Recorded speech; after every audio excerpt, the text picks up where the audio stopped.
Here comes the, y'all don't really want it like that. Yeah. Here comes the.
Yo, what's going down, YouTube?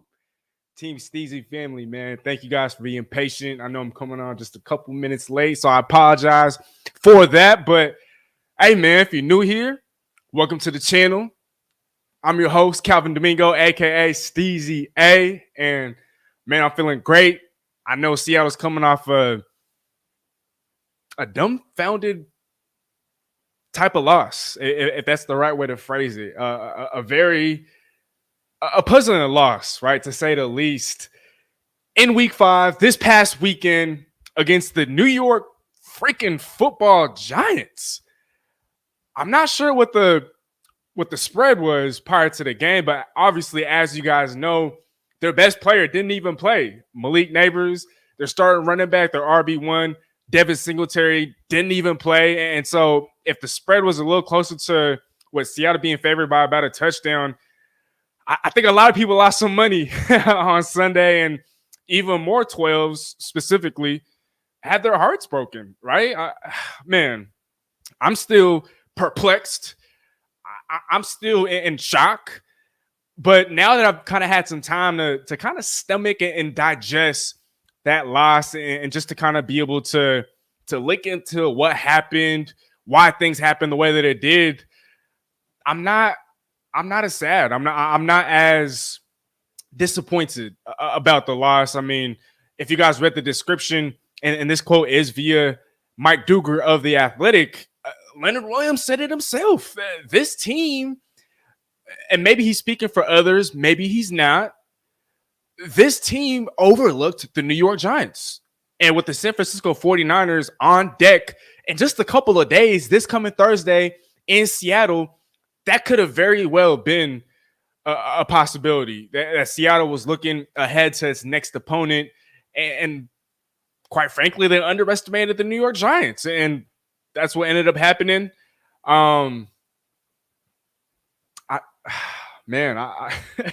If not for Rayshawn Jenkins' 102-yard fumble return for a touchdown, heck, Seattle would have gone blown out 29-13 instead. And so I think Seattle is a little lucky to have even hit the 20-point mark. Honestly, it shouldn't have been a struggle.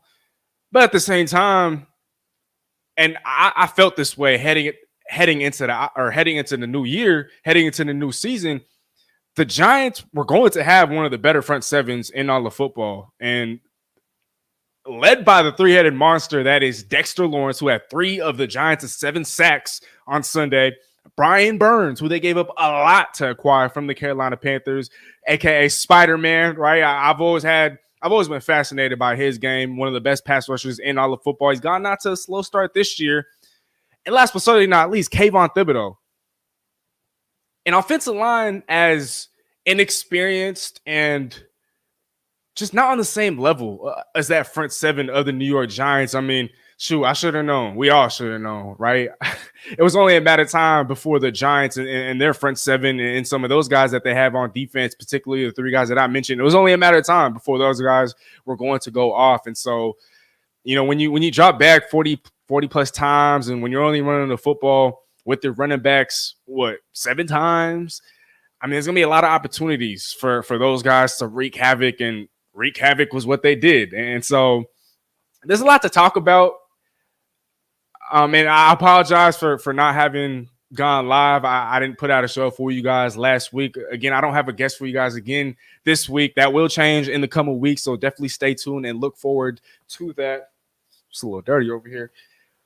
But I just want to say, y'all, feel free to vent, chat. Feel free to vent in the comment section. Before we truly kick things off here, I do want to say what's up to you guys in the chat. Again, peace and blessings, man. Nothing but gratitude to everybody that is tuning in, to everybody that will tune in, for those of you guys that will catch the replay. What's up, man? Again, I'm your host, Calvin Domingo, a.k.a. Steezy A. Smith. And if you aren't already subscribed, man, hit that subscribe button. Be sure to follow us on Instagram. Follow me on Instagram at Steezy A. Smith TV right now if you aren't already, and you'll be entered into a drawing to win free Team Steezy merch. And just a quick reminder, if you just follow me on Instagram, type just followed you in the chat, and I'll be sure to write your name down live on screen to make sure your entry is in for the drawing. Please hit that notification bell so you don't ever miss a live show on this channel. And last but certainly not least, all super chats are greatly appreciated. If you donate enough, heck, I might just give you a gift at the end of the show. Come on. But before we do move on here, I do want to address some of you guys here in the chat. I know you guys have been patiently waiting. We got my guy, Tyler Parcher. Long time no see. Long time no talk. Yo, yo, yo, yo. Hope all is well, Tyler. I miss you. Haven't seen you here in a long time. So thank you for tuning in. We got one of my favorites, man. Repping the ATL over there on the East Coast. Not Chief in the building. Yo, what's up, Steezy? What up, Not Chief? Thanks for always showing love, my good brother. Hope you're having a great day, and man, I'm happy to have you here. We got Robert Stevens also in the building, another regular. What up, Steezy and company? Robert, I hope you're having a blessed day. Happy to have you here, and good to see you. Good to see you. Now, Chief here, we should be good, man. Yes, disappointing loss, but hopefully our Hawks get back on track against the 49ers. Right, and I'll touch on this just a little bit more as we continue to progress along the show.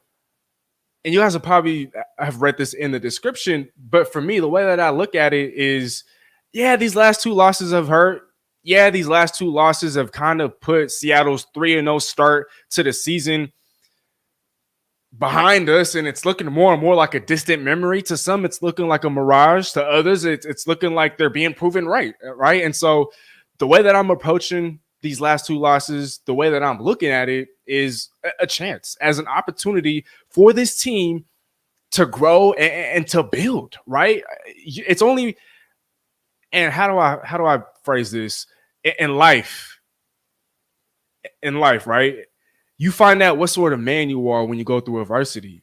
And I think the same sort of logic applies to a degree, right? With some of these football teams, with professional sports teams, right? When a new group together goes through adversity, that's when you find out what type of football team this really is, right? We've seen this team with their backs against the wall in years past with Pete Carroll at the helm, and it's led to a lot of good things, a lot of great things, some bad, right?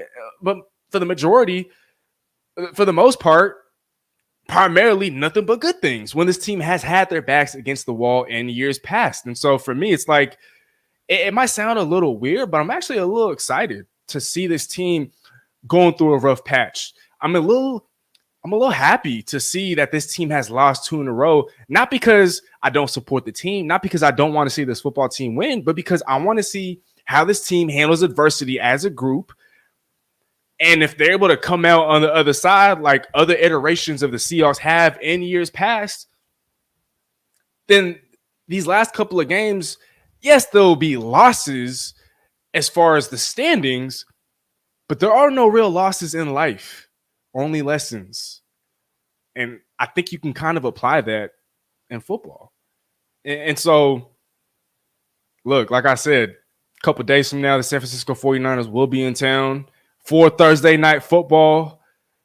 They're not the same team as they were last year. Obviously, not having Christian McCaffrey hurts, not having Drake Greenlaw also hurts among some of the other injuries that team has been dealing with. But it's always going to be tough, right? I mean, for those of you guys that follow me on Instagram, you guys have probably seen that stat that I posted, but the Seahawks have lost 5 straight dating back to 2021. It's been almost 3 years since the Seahawks have defeated the 49ers. And the last time the Seahawks did that, Adrian Peterson was the starting running back. And so it's been some time. It's definitely been some time. But if Seattle's going to right the ship, I know there's still injuries to be dealt with. We will touch into the injury report as the show goes on. I'm curious to see, though, how this team responds. This is the first real test. And not as far as quality of competition, but what I mean by that is in the midst of adversity, right? This is Seattle's first real test under Mike McDonald, Ryan Grubb, and this new regime. And I want to see, I'm real curious to see how this team responds. I still have faith. I still have high expectations. And I truly believe that Seattle can come out on top this Thursday. I think Seattle will respond well, and I think Seattle will surprise some people. Let me just say that. Let me just say that. And going back to a couple more comments here before we do kind of move along. I do want to keep the show under an hour, right? I do want to keep the show under an hour. And so, again, hey, don't be shy. Chat, Steezy family, Team Steezy family, vent. Let me know in the comment, in the chat. Put it in the chat. I want to hear all your guys' thoughts from that game, from that loss to the New York Giants. Talk to me. So Nathaniel Crenshaw, I apologize if I'm saying that. I think it's Crenshaw, or is it Crenshaw? Nathaniel Crenshaw, welcome. I don't believe we've met. I don't believe I've seen you here in the lobby in the chat before. And Nathaniel here saying, let's go Patriots, even though I'm from Seattle. Interesting. Hi, Steezy. I'm a Patriots fan from Seattle. Interesting. I don't know too many Patriots fans around here. I know one of my guys on the Seawolves on our rugby team over here. I know he's a Patriots fan, and so I did have a little conversation with him earlier today about Drake May, starting for the Patriots and how he feels about that. And so, Nathaniel, again, happy to have you here. Thank you for tuning in. I'm surprised you're watching this. I know you're a Patriots fan. Perhaps you have some Seahawk blood in you. Otherwise, you probably wouldn't be tuning in, or maybe because you're from Seattle, you are tuning in. But Nathaniel, again, okay, here it is. I grew up a Patriots fan because of Brady. I see. Tom Brady, he's definitely grown a little bit on me. I remember just growing up, I had nothing but hate for that man. And hate is a strong word. I highly recommend you guys not hating anyone. You can hate some things, right? But don't hate people. That's not good. It's not great. But yeah, I had a lot of hate for that man. And now I'm actually a fan. It's hard to hate greatness, right? And real recognize real. He's the football GOAT. Simple as that. Can't blame me, Nathaniel. My mom is a Seahawks fan. Only reason why I sometimes watch them. Well, thank goodness your mom is a Seahawks fan. Otherwise, we wouldn't have you here in the chat. So, hey, Nathaniel, I know you're a Patriots fan, but please know that this is a safe space, and you've come to the right spot. All fans are welcome, even 40 Weiner fans. Happy to have you here, though. We got Fly Zero Gravity in the building. Man, I haven't seen Fly Zero Gravity in a minute. Man, happy to have you back here. What's up, Fly Zero Gravity? We got Daddy Dennis also in the building. Long time no see and long time no talk. What's up, Daddy Dennis? I'm going to just say Dennis. Let me just say Dennis. I'm gonna just say Dennis, man. I'm gonna just say Dennis. Steezy. Hey, Steezy, back in the building, man. Come on. Hey, happy to have you here too, Dennis. I haven't seen you in a minute. Man. Nathaniel here saying, I love the Patriots, Lakers, and Yankees. Wow, those are teams that a lot of people hate. But hey, well, thank you for sharing that with us, Nathaniel. I'm rocking with the Seahawks. I rock with the Miami Heat. The Seattle Supersonics are coming back, and so I'll probably be splitting time, Seattle Supersonics and the Miami Heat. And then when it comes to baseball, obviously it got to be the Seattle Mariners, right? So those are my teams right there. Fly Zero Gravity here saying, love me some Steezy back too. Hey, guys, look, I've been a little inconsistent. I'm not going to lie. There's been so much that, how do I phrase this? There's just, I've been working a lot. There's just a lot going on. Not saying that doesn't mean, or I don't mean that to say that I don't have time for y'all no more. It's just, I don't know. But yeah, hey, every single Tuesday at 7:30 p.m. Pacific time, I will be live just recapping Seattle's last game, previewing Seattle's next game. That's what it's looking like right now. And I don't know. I still do want to go back to long form content. That's still the plan. And for those of you guys that have been keeping tabs, that have been paying attention, I know I promised interviews with Reek Woolen, with Jaron Reed, Jake Bobo, AJ Barner, Michael Jarrell. Those are all still in the works. I'm still just working on media clearance from their PR team. And that's kind of what's been holding me back from conducting those interviews, just because I haven't had the time or the opportunity to be able to speak to, their PR team. But I promise you guys, those interviews are still in the works and they still will come on this channel. In the meantime, I know a lot of people, a lot of my supporters actually missed out on my interview with Robert Turbin. And so I'm going to use this opportunity right now to kind of plug that interview. But for those of you guys, and especially for my diehard Seahawks fans, you guys know who Robert Turbin is. But if you haven't had a chance to watch that interview, go to my channel and I guess look through some of my Seattle Seahawks content. I did interview Robert Turbin, and man, he's a great guy, man. I'd love to have him back on the show sometime before the end of the season. Hopefully once, and if the Seahawks make the playoffs, I can have him back on the show. But again, if you guys missed that interview with Robert Turbin, check it out. Check it out on my channel. LOL. It's okay. My kids call me daddy. My mom calls me Dennis. Either one works. All right. There you go. All right, Dennis. Hey, but happy to have you back, though. I love seeing you here. Really. You have a lot of energy, and, you get a lot of people to interact. And from what I see, I mean, you're a funny guy. So, shoot. Yeah, I love seeing you here. Nathaniel was saying, Steezy, I was happy when my Lakers won in 2020 over the Heat. Hey, my family, a lot of people in my family were Laker fans growing up, and so I was kind of rooting for both teams. I wasn't mad about the Lakers winning. I mean, shoot, I got family members that root for the Lakers, and so, yeah, I totally feel you on that one. Not Cheap is saying, talking about Miami, prayers up to the people in Florida, man. Right. There's a lot going on over there with the hurricanes and the natural disasters and whatnot. So, hey, prayers up, man. Prayers up. Let's all pray for those people, man. Let's all pray that they stay safe and they're able to find shelter and safety and whatever they might need. Truly. Fly Zero Gravity. The Seahawks D need to stay with game plan. Stop over pursuing the quarterback stat with the game plan. Believe in McDonald. Yes, and yes. Yes. Great point. Fly Zero Gravity. We got Rhea in the building. What's good, Calvin? Hey, another one of my favorites, always showing love. Rhea, happy to have you here, and I hope you're having a blessed night. Really. I have a conspiracy theory with the Seahawks. Dennis is saying, no way to confirm it, but I believe it. Well, talk to us, Dennis. What do you think? Oh, here it is. I wasn't looking. I think Gino is checking out of runs into passes to pad his stats. I've seen some of this on X. I've seen some of this on social media. I've seen some of this kind of just going around in banter amongst other Seahawk fans. I don't know. I mean, maybe I can go back and watch the film again, but shoot, I really don't know what to say about this. I think it's cool, though, that Gino is still leading the league in passing. It's, 2-3 weeks in a row now. It's definitely not by accident, but if this is, even if it is partially true, that can't be a good thing. We got my guy Devo Martzel in the building. What up, Steezy? Man, I haven't seen you here in a while either, Devo.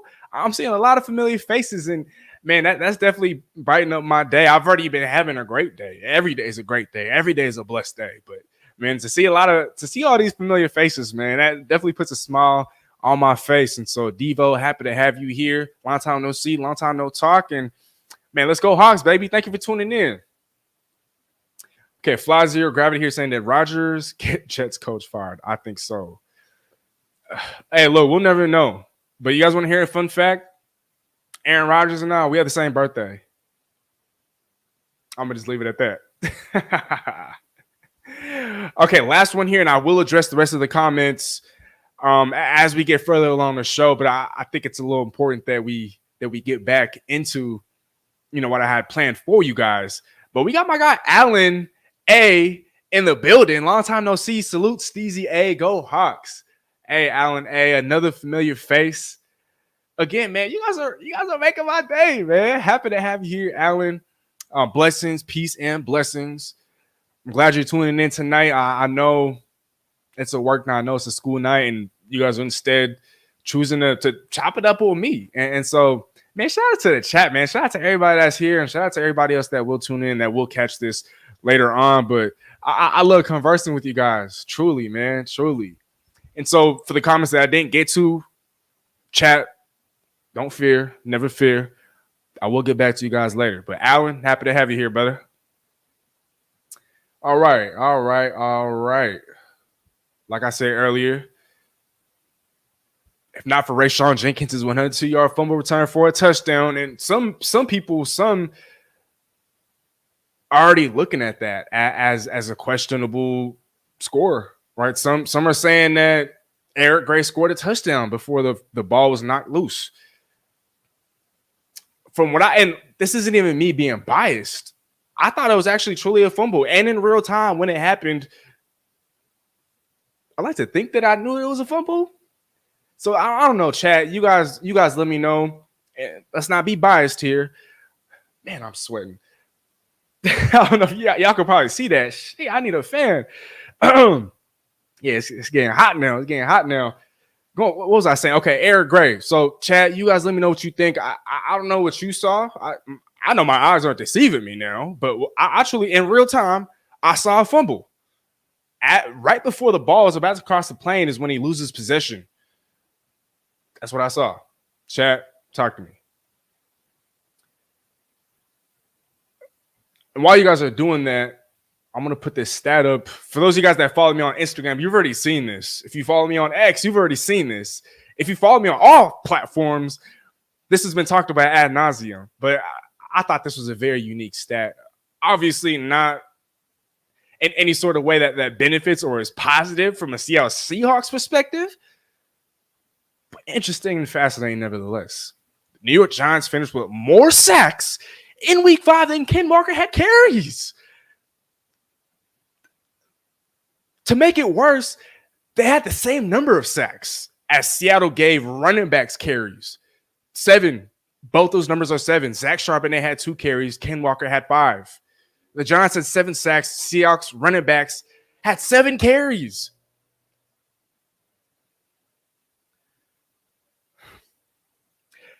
And Geno Smith, for crying out loud, I know at one point during the offseason, he was the fastest man as far as 40-yard dash on the Seattle Seahawks. And we'll touch on this again as we get deeper into the show. But if Geno Smith is rushing 4 times for 72 yards, and if that's leading your team in rushing on any given Sunday, I don't think that bodes well for this team's chances of winning football games. I truly don't. As underrated as he is at scrambling, as underrated as he might be when it comes to his speed, I don't want to see too many games in which Geno Smith is the leading rusher for the Seattle Seahawks. I truly don't. Now, if he's going to tie with a K9 or Zach Charbonnet as the leading rusher, or if he's going to consistently put up, 30 to 40 plus yards, that's fine with me. But just he can't have more carries than Zach Charbonnet. Now, if they're by design, then okay, right? Context does matter, but I think you guys get the point. You guys get the point, right? Now, I want to assign some blame pie, though. I'm not over here trying to make any of the players feel bad. I'm not over here trying to throw shade or anything, but I think that this is something I might want to start doing weekly, where I assign blame pie. And so before I do that, let me go back to you guys here in the chat. Okay, Nathaniel here is saying, hey, I'm excited that my Patriots are starting Drake May this weekend. Hey, I am too. I think it's about damn time. Fly Zero Gravity, do you think Aaron Rodgers got Jets coach fired? He wouldn't hug him and he gave him the evil eye. I'm going to just say this. I want to keep this short and simple. I think he played a part. I don't think that he's the primary reason why, but I think he played a part. I think that's my answer to that question. Not Chief is saying, I don't think I've seen a Seahawks quarterback be number one in passing yards. Well, during Russell Wilson's let it cook. What? During Russell Wilson's 2020 season, in which he was cooking right for the first 5-6 games of the season, I think at one point he was number one in passing yards. But I mean, other than that, not Chief, I think your point still stands. So yeah, I mean, shoot. Props to Geno though, man. I think he balling out, and he definitely is. He most definitely is. I think if I had to make an MVP, a top 10 MVP candidates rankings, he's in that top 10. Even despite the fact that Seattle's lost 2 games in a row, I still got to put him in that. I got to. Geno deserves a better O-line. 1,000% agree. Allen here saying, I think it was a fumble. His teammate's helmet hit the ball. There you go.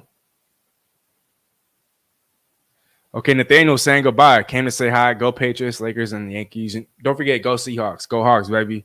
Hey, peace out, Nathaniel. Peace and blessings. I hope to see you here again. Thanks for tuning in. Geno deserves a better O-line. He definitely does. He definitely does. And I know in-season trades, especially for offensive linemen, it's rare that happens. Who knows, though? There could be a team that finds itself in sell mode come the trade deadline. Maybe have a piece or two on the offensive line that's worth trading for. We'll see what happens there. But, I mean, Fly Zero Gravity, I think you could speak for the entire fan base when you say that Geno deserves a better offensive line. Dennis here is saying, Mr. Bolt, how's Noah doing? He got a gig on TV and forgot about us. No, actually, he didn't. Dennis, I don't know if you're joking, but he's doing great. His birthday was actually just 3 days ago. So if you guys follow him, if you guys have any sort of way of contacting him, give him a belated happy birthday message. You know, he just celebrated, I think, his 25th birthday, like I said, on the 5th of October. So it was this past Saturday. It was just his birthday. And there's actually a reason why he hasn't been on YouTube, but I don't think it's my place to speak on it. But what I will say is that the Bolt is in the works to come back. And I would say to expect it back come the new year. Not right when 2025 hits, but within the first couple of months of the new year, the Bolt will be back. So, Dennis, stay tuned. Dennis here is saying, I see Geno up at the line, obviously calling plays. He clearly wanted more money before the season started. I think we were watching classic stat padding. Oh, man. You know what? I agree with all these points. I don't want this to be clipped and to be taken out of context. And so, man, but you're not lying, Dennis. I'm going to just say that. We got my guy Larry Batista in the building, tapping in, my brother. Let's go Seahawks. Hey, let's go Hawks, baby. Larry, great to see you here, brother. Thank you. I saw that Uchenna Nwosu got placed on IR, man. Maybe I should have brought this up at the top of the show because you guys are kind of bringing us some of these topics already. I was going to bring up the injury report, and yes, not Chief, you're right in that Nwosu did get placed on IR. Man, it's like it's tough because he can't catch a break, man. It's one injury after another, and I can't help but feel sorry for them, man. I'm hoping that he won't miss any more than the minimum of 4 games. You know, obviously they're not giving us any more information than we need to know. But yeah, it's a thigh injury, and from the sound of it, it's not very good. Hence him being placed on IR. I do hope that he comes back when eligible and hopefully isn't out for the year. And we got Unc in the building, man. Last week or 2 weeks ago, it was my Uncle Flo in the building. Now we got Uncle Radford. Unc, man, I hope you're doing smooth. I hope you're feeling blessed. I hope the family's been good. Long time no see and long time no talk. But Uncle Rad here, that play by Isaiah was clutch though, nephew. Shoot, my team just gave that away. Our DC. Hey, Unc, I will say this. If your Niners try something like that this coming Thursday, I hope you know that Seattle will be ready. We're going to be ready for that. We're going to be ready for that. But yeah, Isaiah Simmons, he was a guy, and if you guys were watching my live streams over the summer or over the off season, Isaiah Simmons was a guy that I wanted in Seattle. And so how ironic is it that when he comes to Seattle, but not as a member of the Seahawks, as a member of the Giants, he contributes to essentially putting the Seahawks away, right? And so, yeah, how ironic. I mean, Isaiah Simmons, he's been a freak athlete since he came into the league, and quite frankly, well before he came into the league, right? Which is why he was so highly touted and such a not polarized. That's not the right word, but such a tantalizing prospect, right? Coming out of Clemson, just because that combination of length and athleticism and the energy and the physicality with which he plays with. I mean, damn. Yeah, I wanted him in Seattle. He ended up coming to Seattle, but now as a member of the Seahawks. And ended up putting us away. And so, man, damn. Nathaniel here, sorry, not a Seahawks fan, only Patriots in football. But good luck to you. Hey, no need to apologize, Nathaniel, but have a great night. Allen, but yeah, Seattle got to have at least 20 rushes a game. 7 isn't going to cut it, bro. At 1,000%. I mean, especially, look, and going back to the Detroit Lions game, I could understand only giving K9 12 carries. Zach Charbonnet limited carries, but Seattle wasn't in comeback mode. They were playing from behind from essentially the entire duration of the game, right? And against the New York Giants, it's not like the Giants ever had a commanding lead. They didn't have one up until the final minute of the game. And so the game, it was a one-possession game pretty much the entirety of the game when it wasn't tied. And so, yeah, the 7 rushes, that's not going to cut it. And if what Dennis was saying earlier has any sort of truth to it, if Geno is indeed checking a lot more of these design runs into passes, and I hope that some of those, how would I phrase this?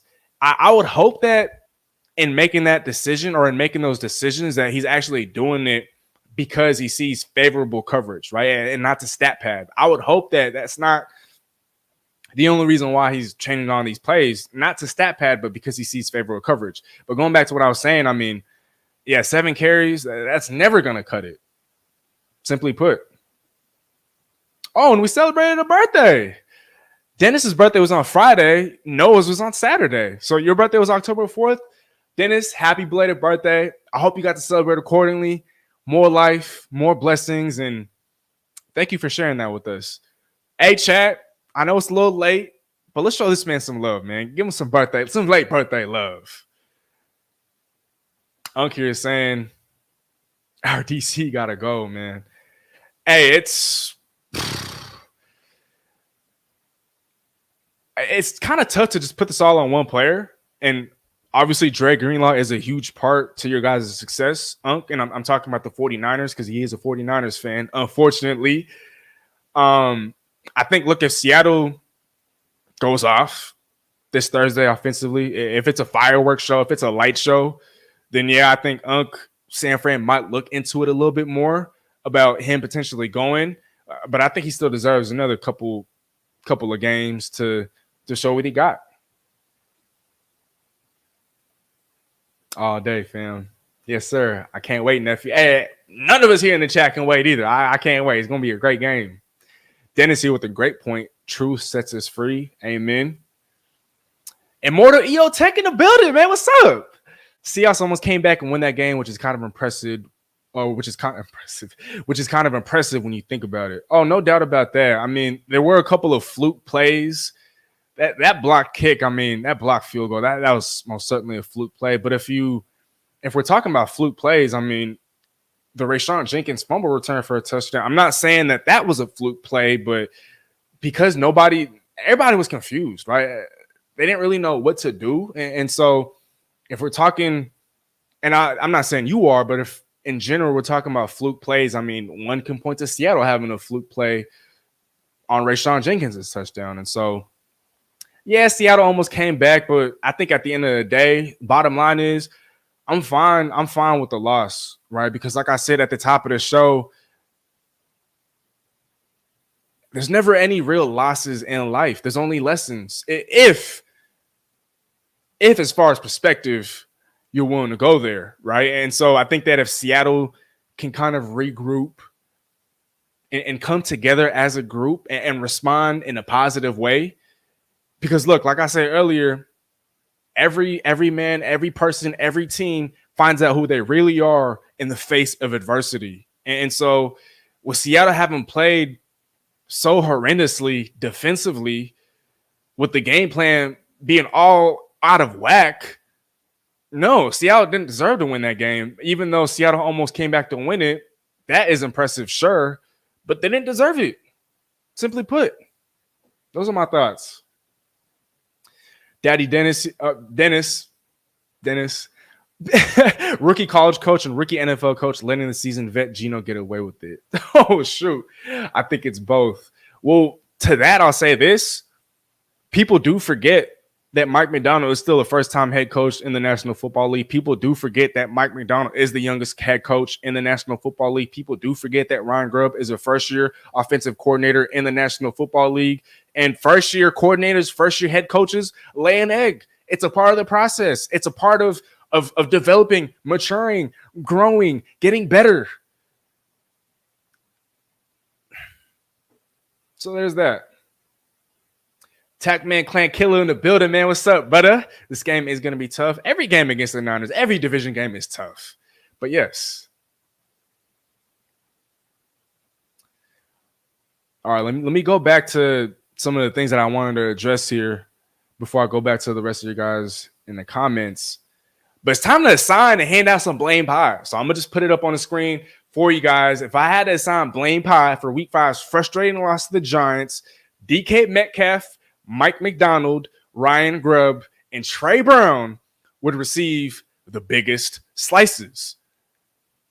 Look, with DK, we don't got to touch too much into this, and I'm not going off on the player because him fighting for extra yardage, that's what every player does. Yeah, it's not the same, right? How every player fights for extra yardage. Other players protect the ball better. Other players are a little bit more loose and yet are still able to hold on to the football. DK, 2 games in a row, both times when Seattle has momentum offensively, both times costing his team points. It hurts, right? But this is something that can be corrected, right? It's not like this is something that he can't fix. So I'm hoping that we don't see this again. But DK Metcalf, I don't think it's hard to see why he deserves some blame pie. So I'll leave it at that. While I'm giving out and assigning blame pie, chat, feel free to hand out your own blame pie. Now, if you agree with me, you don't need to put it in the chat.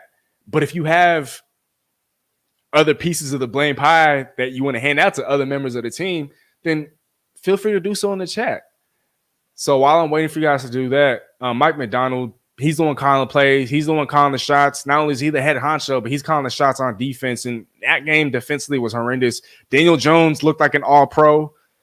Darius Slayton looked like a future Hall of Famer. Tyrone Tracy is a converted wide receiver.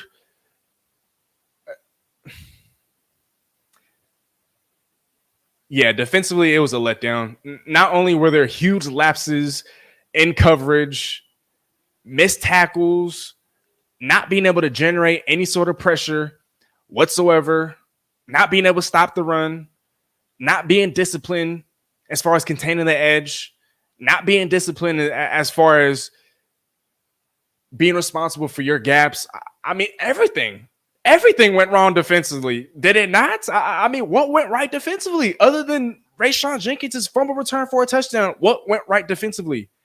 Yes, Seattle did come down with crucial stops in the fourth quarter. If Seattle didn't come down with those crucial stops, if they didn't force those 3 and outs in the last couple of minutes, then perhaps Seattle wouldn't have been in position to tie the game at the end. And so I will give Seattle's defense credit for that. I also want to give Nehemiah Pritchett, Seattle's rookie cornerback, some credit for playing a lot better than one would anticipate going into this matchup. But Other than Nehemiah Pritchett and other than those last couple of stops in the fourth quarter, there's just not a lot that the defense did right in this game at all. Ryan Grubb, I mean, we already talked about it, but I want to go into Ryan Grubb a little deeper because not only should he be blamed for only giving Seattle's running backs 7 carries in week 5, he should also be blamed for putting Geno Smith in position to be sacked 7 times. 7 freaking times. I understand the offensive line is mediocre right now. I understand the offensive line isn't fully healthy. And so obviously not all those sacks are on Ryan Grubb, of course. But if you know that the offensive line is mediocre to subpar and isn't at full strength, why are you dropping back 40 times against Dexter Lawrence, Brian Burns, and Kayvon Thibodeau? Why? That defense has been vulnerable against the run all season long leading up to that point. And so what, you're scared to run the football because of that? Wouldn't it be the other way around? If you're able to run on that defense, wouldn't you? And again, if you don't believe in your offensive line wholeheartedly, wouldn't you rather run the ball than drop back and y'all know what I mean? But going back to what Dennis was saying, and these are his words, not mine, a potential conspiracy. If Geno is indeed changing design runs to passes, then he's going to have some questions to answer. But to me, it's like, come on, Ryan Grubb. You know that the offensive line isn't as good as it could be right now. So dropping back 40 times is not ideal, especially against that big three, that 3-headed monster. No.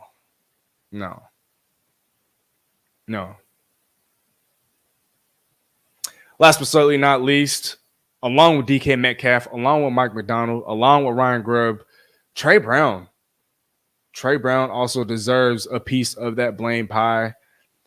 I still support Trey Brown. I still have the utmost of faith in Trey Brown.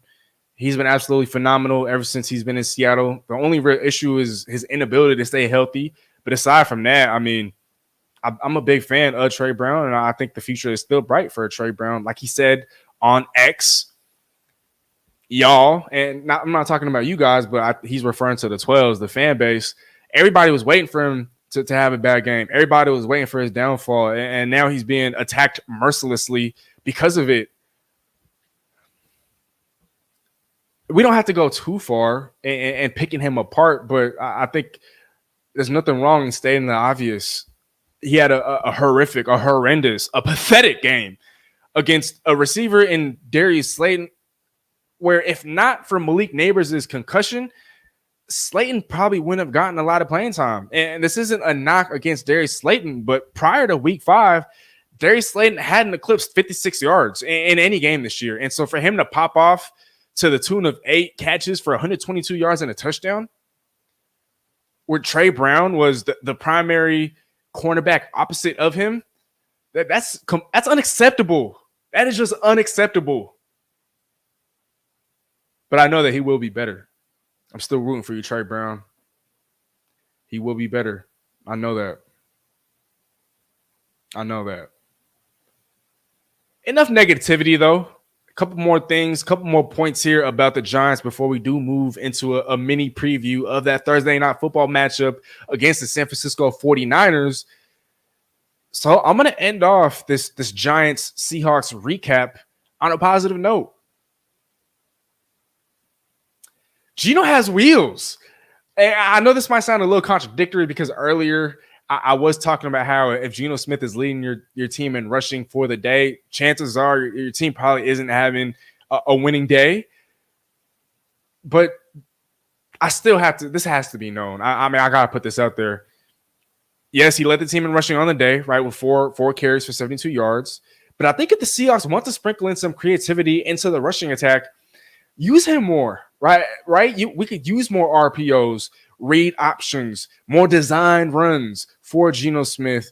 Like we all saw, like we all witnessed in the offseason, he had the fastest 40-yard dash amongst all Seahawks. And yes, not all Seahawks were present. You know, some of the guys were missing. It was voluntary, but the fact that he ran over 21 miles per hour in that particular 40-yard dash, I mean, that's impressive in and of itself, right? Geno, I think, is a very underrated athlete. And so, yes, Seattle should most definitely run the football more, right? K9, I expect K9, Zach Charbonnet to get it going earlier, to get in rhythm earlier this coming Thursday. But if I'm Ryan Grubb, if you're watching this, Mr. Grubb, I would recommend using Geno Smith a little bit more on design runs, or at least incorporating more RPOs and potential read options. I think that it could create some more, what's the word here? Not that Seattle has to be more creative on offense. I just think that, I mean, you could bring an element of surprise, right? I mean, who's going to expect a Geno Smith designed run? I don't know. What do you guys think? Do you guys think that we should see some more Geno Smith in the run game? You guys let me know, man. Okay. Oh, actually, now we'll keep on going with my positive takeaways. I did have one more negative point, but on to my next positive takeaway.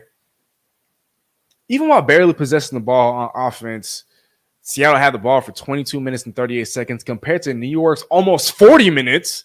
Seattle looked dynamite offensively, and if not for DK's crushing fumble or Jason's crucial drop on third down, 3rd and 4 to be specific, in the last minute or two of that game, we'd be looking at more points and obviously more yards for Seattle. But these are things that can be fixed, right? And so let's not panic. Let's not. I'm seeing a lot of overreactions on social media. People are saying that John Schneider is a failure at GM. Mike McDonald is getting, quote unquote, exposed. Ryan Grubb isn't NFL ready. There's a bunch of BS on social media. And this is what I'll say to all that.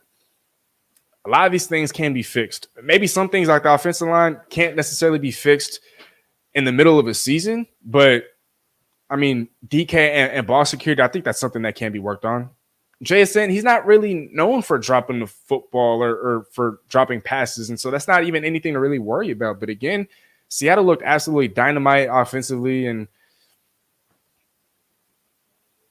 I think that's a positive takeaway. Before we do move on here, and before I address you guys here in the chat, though, I guess we are going to end off on a negative note. We'll see. Depends on what you guys have to say in the chat. But the issues on defense. So apparently Seattle still can't stop a running back screen to save his life. Tackling is an issue yet again. I already went into this earlier, but lapses in coverage against a wide receiver who had yet to eclipse 56 yards prior to week 5. Playing down to competition, overlooking opponents. Look, as much as I love the Seattle Seahawks, this team is not anywhere near good enough or even in any sort of position whatsoever to be looking past any opponent. So, yeah, these are just a few of my takeaways, both positive and negative. I will go back to some of you guys here in the chat before we move on to the injury report and before we preview the Niners and Seahawks. Got about 10 more minutes before I do have to wrap things up. And so we might have to go rapid fire style as it pertains to the comments. But chat, here I go. Let's see. Tackman Clan Killers. San Fran lost that game versus AZ on purpose, saving the biggest game on the road versus Seattle. IDK McDonald has enough reps and experience to face the 49ers at home. Like I said at the top of the show, I mean, we find out who is who when adversity is we find out who is who when adversity strikes, right? And I mean, to say that Arizona or to say that San Fran lost to Arizona on purpose, I don't know. I don't know if we could really say that. I mean, James Conner and Kyler Murray, that entire Cardinals rushing attack was just running it down their throats. And that Niners run defense has been a problem at various points throughout this year. And so I don't know if we could truly prove this, but Tackman, I think it's an interesting point. Uncle Rad here saying CMC is a whole offense. Shake my head. You can tell he's a big part of the playbook. Oh, yeah. I mean, he almost won MVP last year for good reason. So, you guys are definitely feeling the effects of that But as a CR guy, and I think all the 12s in here would agree, we don't mind. Every week is different, any given Sunday. Yes, sir. Alan here is saying agreed. All of them get a piece of that blame pie. All right. Dennis here is assigning his blame pie. DK, fumble was the game. Gino, see my conspiracy theory. Trey Brown, toast. 12s. How many false starts? Oh, wow. Interesting. The 12s. Last one is hard. I think JSN because of that drop on third down. Ooh. Nah, Chief is asking any update on Reek Woolen. Well, he hasn't practiced in any of Seattle's walkthroughs. I think it's unlikely that he plays, but we'll see what happens tomorrow. Dinged up, but still not ruled out. Yeah, there you go. Also, the lack of play action was on Ryan Grubb. Right, but I mean, if you're only running the football, 7 times, you can't really you can't establish play action. I mean, you just haven't ran it enough. And so, but yeah, I mean, it's a great point nevertheless. Thank you, Alan. Dennis here saying, oh man, Steezy missed the golden age of Twitter. You think so? That's unfortunate. That's unfortunate. Wow. Well, yeah, I mean, there have been a lot of times and occasions where I'd wished I'd been on Twitter earlier, but shoot. Pete used to let us call plays for preseason on Twitter. No way. Oh, okay. Wow. No ads, barely any politics. So perfect. Wow. Yeah, the tackling got to step up, man. No doubt about that. We got the Walla Walla men's basketball team tapped in. Man, what's up, man? Thank y'all for tuning in. But the Walla Walla basketball men's team here saying, you see a way Seahawks make the Super Bowl. This year, no. But next year or the year after, yes. 3 games in 11 days makes the lack of effort on tackling understandable. Right, but it's not like the Seahawks are the only team that have to go through such a grueling stretch. And because Seattle has had issues tackling in the past, I think that only makes the problem look worse. But nevertheless, Dennis, yeah, I mean, this is still a fair point, so I don't want to dismiss it. Seahawks at the end of one of the worst grinds in NFL history. Oh, no doubt about that. Hey, but like Mike McDonald said in his press conference on Monday, nobody cares. Just got to work harder. Just got to be better. That's what it comes down to at the end of the day. Nah, Chief, gonna head to bed. Steezy, peace out, brother. Hey, peace, brother. I'm about to wrap the show up in the next 7 minutes here, so you're not gonna miss too much. But hey, brother, I hope you have a great night. Thanks for tuning in. Always love. And we got our first super chat of the day, courtesy of Abby. Wow. Wow. Thank you so much, Abby. Thank you so much. Man, thank you so much. That's love, man. Thank you, Abby. Shout out to Abby. I don't think I've seen Abby here in the chat once. I don't think we've met. So, Abby, if you're still tuned in, from the bottom of my heart, nothing but gratitude, man. Nothing but love. Shout out to Abby, man. Shout out to Abby for the $20 super chat, man. This really means a lot, really. So thank you, Abby. Thank you so much. Bless you, Abby. And I'm feeling generous today. So Abby, if you have an Instagram or if you have a Twitter, send me a DM, and you've just won yourself some free Team Steezy merch. That's how I'm feeling right now. So hey, shout out to you, Abby. That's a lot of love, man. Thank you. Shout out to Abby, man. Dennis is here and say, woo, Abby, there you go. Alan, I think we should probably draft a right tackle in the next draft. Look, I think right now there's a lot of flaws, on this football team. And so I don't think that we could really lock in a position that Seattle should draft. Right tackle is definitely going to be high up on the list of priorities, right? Especially if Abe Lucas, I don't even want to speak this into existence, but especially if Abe Lucas can't return to form or can't return to playing football. But yeah, right tackle is definitely going to be a priority, but we can't pigeonhole anything right now, especially how flawed this roster is. So that's kind of my take on that. The Walla Walla men's basketball team. Yes, sir, man. We big fans over here. Your Instagram's on point, brother. Hey, man, that's love, man. Hey, man. Hey, you guys let me know. Send me a DM if you guys are ever in Seattle or close to Seattle, anywhere here in King County, I love to pull up to a game. You know, when I was in college, as you can see, these articles behind me, you know, I've covered college basketball, right? And basketball was my first love. It'll always be a sport that I love, and it'll always be a sport that it'll always be a sport that I love. And so, man, I appreciate you guys' support, man. That means a lot, man. We got Abby over here with a $20 super chat, and then we got the Walla Walla men's basketball team tuning in. Man, come on, man. Hey, that's love, though. I appreciate that, brother, from the bottom of my heart. Gratitude, man, for real. All right, well, we had a couple more minutes here before I do got to wrap things up, and so we're going to go through this rapid fire style, but we all know that Seattle's playing, right, this coming Thursday against our rivals, the San Francisco 49ers, who the Seahawks are 0-5 against in their last 5 games. Seattle has not won since December of 2021. Like I talked about at the top of the show, Adrian Peterson in his last year in the NFL was our starting running back when Seattle last beat the San Francisco 49ers. Russell Wilson obviously was also still here in Seattle, also in his last year in Seattle. And so it's been a long time. I mean, almost 3 years since you've beaten a division opponent. That's unacceptable. Unacceptable. Rebuilding, retooling, whatever, that's still unacceptable, especially against a hated rival. And so, yeah, I'm hoping Seattle can fix that. I guess I already touched on this. The 49ers have won 5 straight over the Seahawks, including the playoff matchup by a combined 76 points. That is also unacceptable. Oh, man, this stat. You guys are going to hate me for this. Y'all going to hate me for this. But in the 5 losses to San Francisco since 2021, the Seahawks offense has more turnovers, 8, than touchdowns. Now, that is an ugly stat. That's an ugly stat right there. More turnovers than touchdowns?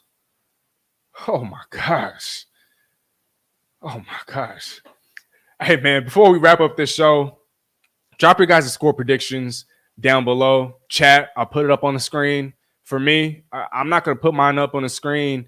But I'm going to just give it to y'all here. And I think in the face of adversity, Seattle rises to the occasion. Seattle bounces back. I think the Niners right now are favored. Let me know if I'm wrong. But I think when you combine the fact that Seattle is dealing with all this adversity, everyone's down on Seattle. Everyone's saying that the 3-0 start was a mirage, was a facade, was a fluke. The Seahawks have a lot of ammo, a lot of bulletin board material to work with right now. And even if Reek Williams doesn't play, I know Chinena Nwosu, who was placed on IR, he's obviously not going to play. Byron Murphy, who didn't practice, has not practiced since suffering that hamstring injury against the Dolphins in week 3. He likely isn't going to play, but everybody else should be good to go. Everybody else should be good to go. And so I think Seattle comes out on top in a very contested matchup. It'll be a close game, but I think here in Seattle, the Seahawks will bounce back and they'll come out on top with the victory. I'm going to say Seattle 24, San Francisco 21. Chat, it's your turn. Whew. Hawks will go through growing pains, but on the right track. Go Hawks. Amen. Negan, the savior here in the building. I think he or she's new here, and so I'm gonna just say that because I mean I can't tell, you know. But then what happened to the Seahawks? Thought they've been living the high life since winning the rush trade, but now have to deal with adversity. I mean, it is a new regime, so like I said earlier at the top of the show, I mean, when you have a first-year head coach, the youngest head coach, a first-year offensive coordinator, a bunch of new faces on the coaching staff, I mean, you're bound to lay an egg or two. It's just a part of the growing process, and that's just what it is, right? But we got Daquan Ingram in the building, man, saying salute, family. Hey, happy to have you here. Unfortunately, I will be wrapping this up right about now, Daquan. But hey, happy to see you here. I hope to see you next week. Ain't nothing but love. Alan here saying the Seahawks will win 24. Oh, shoot, we got the same score? No. I had it 24-21. But Alan is saying 24-23 Seahawks. All right, let's go, baby. Dennis here saying Seahawks 34-18, 49ers 10. Wow. I don't know if he's trolling here, but sheesh. Hey, I'll take it though. Damn it. I'll take it. We got my guy Dakota Royce in the building, man. What's up, Dakota? Like I said, bro, I'm about to wrap this up, but I appreciate you for tuning in. Hopefully you can catch the replay if you missed the rest of the show. But Coda here is saying, man, what a disappointment. We let Daniel Jones look like a league MVP. We'll come back and put up a fight against San Fran, our sweet throwbacks. Right, and this is the last time of the season, the last game of the season in which the Seahawks will be rocking the throwbacks. And so if we could end that off or end it off with a bang, oh, yeah, baby. Oh, yeah, let's go. Oh, fam. 100. Yep. Dennis is saying 1849 was a terrible year. Potato famine in Ireland. Wow. Well, I hope the Niners have a terrible year, and I hope they have a terrible game on Thursday. Hey, but ain't nothing but love for you guys. I hate to have to wrap this up in such a rushed fashion, but like I explained in the show from 2 weeks ago, whenever a show is longer than an hour, I feel like that kind of turns people off, and I think that it doesn't necessarily. It's not favored in the YouTube algorithm. And so I am trying to keep the length of these live streams shorter. If you guys want me to go live more often throughout the week, let me know. Again, as promised, those interviews will come. Long form content will return. So for the time being, just stay patient and stay down with me. Stay down with yours truly, man. But I love each and every single one of you guys. I know I haven't even met a majority of you guys, but I still have a lot of love for you guys, and ain't nothing but love, man, truly. And I wish nothing for you all but peace and blessings, and let's continue to spread love and all praise to my Lord and Savior Jesus Christ, man. Amen. Dennis here saying good stream, Steezy. Hey, thank you for tuning in, Dennis. Tell the kids I say hi, and I hope you have a blessed night. I hope to see you make it next week, Dennis. Glad you made the time. Hey, man. I love y'all too much not to make the time, man. I gotta make more time actually. So that's the plan. And make sure you guys hit that notification bell so you don't miss a show. You don't miss a drop. You don't miss a short. You don't miss an upload. 24/7 Steezy cam. Hey, that'd be funny. I think that'd be pretty dope though.